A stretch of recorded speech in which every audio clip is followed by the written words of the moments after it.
Tonight, we begin with a development that Pentagon officials had feared, NATO intelligence had anticipated, and Ukrainian commanders had prepared for. A strike that unfolded not over weeks of planning, but in a single devastating night. Hours that changed the battlefield calculus. Hours that exposed a critical vulnerability in Russia's defensive architecture. Hours that sent shockwaves from Moscow to Washington. What Vladimir Putin did this week crossed a line that Western allies had hoped would hold. And when that line broke, Ukraine did not hesitate. They responded with precision, with overwhelming force, and with a message that resonated far beyond the front lines. For months now, there had been signals, not official briefings, not formal intelligence reports, just signals that Russia was preparing something unprecedented. The Kremlin has been aggressive, yes, but they have been methodical in their aggression. Their moves have followed a certain rhythm, a logic, almost a doctrine. But what set off alarm bells in Washington this week was that the rhythm went silent. Intelligence analysts who monitor Russian military communications know the indicators. The unusual movement of command personnel, the repositioning of high-value defense assets, the encrypted traffic between Moscow and forward operating bases, the sudden cessation of routine communications, all of that went quiet. And whenever Russia goes quiet, it means something is about to get loud. Early Tuesday morning, NATO surveillance assets detected what they described as anomalous emergency traffic from Russian command networks, including distress protocols that had not been activated in over 18 months. These are the kinds of signals that Russia only transmits when they are facing something very specific: imminent threat, catastrophic loss, or systemic failure. Intelligence officers didn't know which category this fell into or whether it fell into all three at once. But what they did know was that Russia was changing its defensive posture. And when a nuclear power shifts its defensive posture without explanation, even by the smallest measure, every intelligence agency on the planet pays attention. The warning issued by the Pentagon tonight was not normal. It was not routine. It was not symbolic. It was urgent. Officials, after classified briefings, described Russia's move as provocative, destabilizing, and, perhaps most importantly, indicative of desperation at the highest levels. But provocation only works if the target hesitates. Ukraine did not. In fact, their response today was among the most decisive military operations we've seen in this entire conflict. Here's what we know. Within hours of detecting Russia's defensive repositioning, Ukraine launched a coordinated strike package. These weren't the standard drone attacks we've seen throughout the war. These were precision-guided munitions, advanced systems that Ukraine only deploys when they are preparing to eliminate strategic targets. Tonight, Ukrainian military command confirmed that their forces launched surgical strikes on multiple high-value targets, including a command and control center that had recently been reinforced for what analysts believe was a major offensive operation. Ukraine struck before Russia could activate its newly positioned assets. They hit radar installations that formed the eyes of the defense network. They hit missile batteries positioned to intercept incoming threats. They hit communications nodes that were likely preparing to coordinate a large-scale response. In other words, Ukraine targeted the nervous system of Putin's final integrated defense line. The infrastructure that would have made it operational. This is what made Washington's warning so urgent. Russia's repositioning wasn't just symbolic, it was actionable. It represented the kind of move that could fundamentally alter the conflict's trajectory if left unchecked. And Ukraine, understanding that fully, responded with force. Not recklessly, not impulsively, but strategically. They didn't strike civilian infrastructure. They didn't target population centers. They hit command nodes. They hit the defensive backbone that Putin had spent months constructing. And here's where the story becomes even more significant. Intelligence officials now believe that Russia's latest repositioning was designed to test the responsiveness of Ukrainian forces after months of attritional warfare. Putin wanted to see whether Ukraine would delay, whether they would hesitate, whether exhaustion had eroded their capabilities. But instead, the opposite happened. Ukraine didn't hesitate. They executed a response that was so swift, so precise, that even Russian military bloggers acknowledged the damage. You don't get Moscow's attention easily. But today, Kyiv did. Defense analysts speaking with major networks under anonymity described Russia's defensive shift as posturing, a way to project strength while probing for weakness. But Ukraine proved today that they remain both vigilant and lethal. Their strikes were not only accurate, they were timed so precisely that Russian air defenses had virtually no response window. That timing matters because it shows real-time intelligence integration.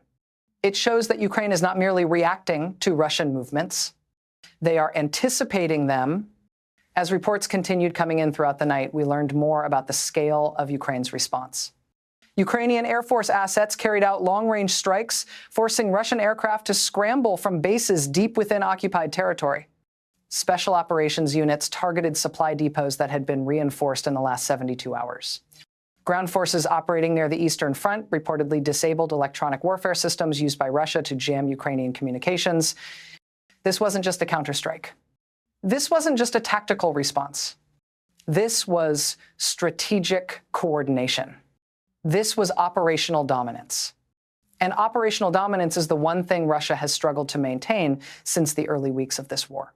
For every territorial advance they have made, Ukraine has countered with something that complicates their ability to hold it.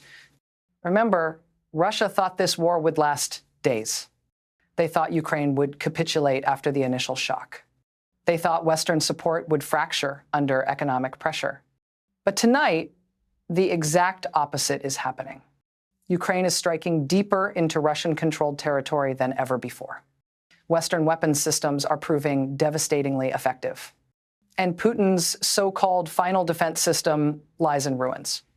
What makes this moment so critical and so dangerous is that Russia's latest move happened at a time when Vladimir Putin is under extraordinary domestic pressure. Military hardliners want escalation. Economic advisors want de-escalation. Regional governors want resources diverted to their territories. And the Russian public wants an end to a war that has cost far more than they were ever told. Putin is balancing these demands while watching his military infrastructure get systematically dismantled. And when leaders in that position make sudden moves, they're not doing it from strength. They're doing it from pressure.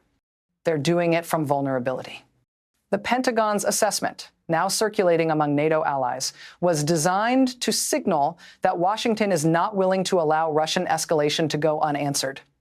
Officials said plainly that Russia's defensive repositioning was inconsistent with stated commitments to de-escalation. That is diplomatic language for, we see what you're doing and we're prepared to respond. You don't usually hear that tone from the Defense Department unless something serious is at stake. Meanwhile, Ukraine's President Volodymyr Zelensky addressed his nation in a defiant, resolute speech tonight. He said, "We do not wait for threats to materialize. We neutralize them." He said, "Every defensive line they build, we will breach. Every system they deploy, we will destroy." And he said, "Ukraine fights not just for survival, but for the future of every nation that values freedom." These are not rhetorical flourishes. These are statements from a wartime leader who understands just how high the stakes have become. Here's what makes the situation even more concerning. Russia's defensive repositioning wasn't isolated.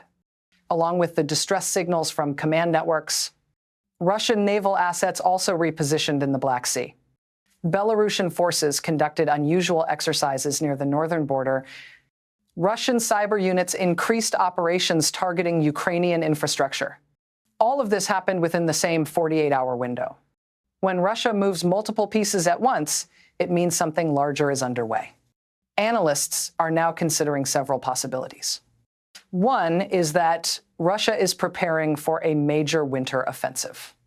Another is that Putin is attempting to create leverage before potential peace negotiations. A third possibility, the one worrying officials the most, is that Russia is attempting to establish a new defensive perimeter to consolidate territorial gains. But today, Ukraine took that card off the table. They didn't wait for diplomatic intervention. They didn't wait for allied consultations. They didn't wait for the threat to fully materialize. They struck with devastating precision. What we're watching now is a test of resolve. Russia wants to see if Ukraine can sustain this tempo of operations. Ukraine wants to show that no Russian position is beyond their reach. NATO wants to prevent escalation beyond Ukraine's borders. And Washington wants to prevent any scenario that draws American forces into direct conflict. Tonight, we've heard from defense officials who are now monitoring Russian command networks for signs of retaliation.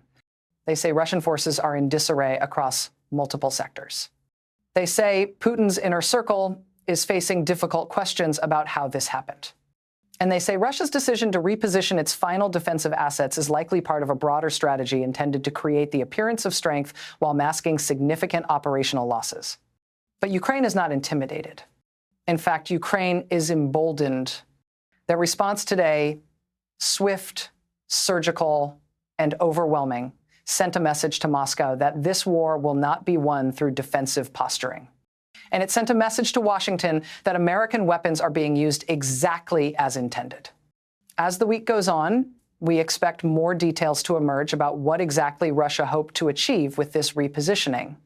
But what we do know is that Ukraine's response was timely.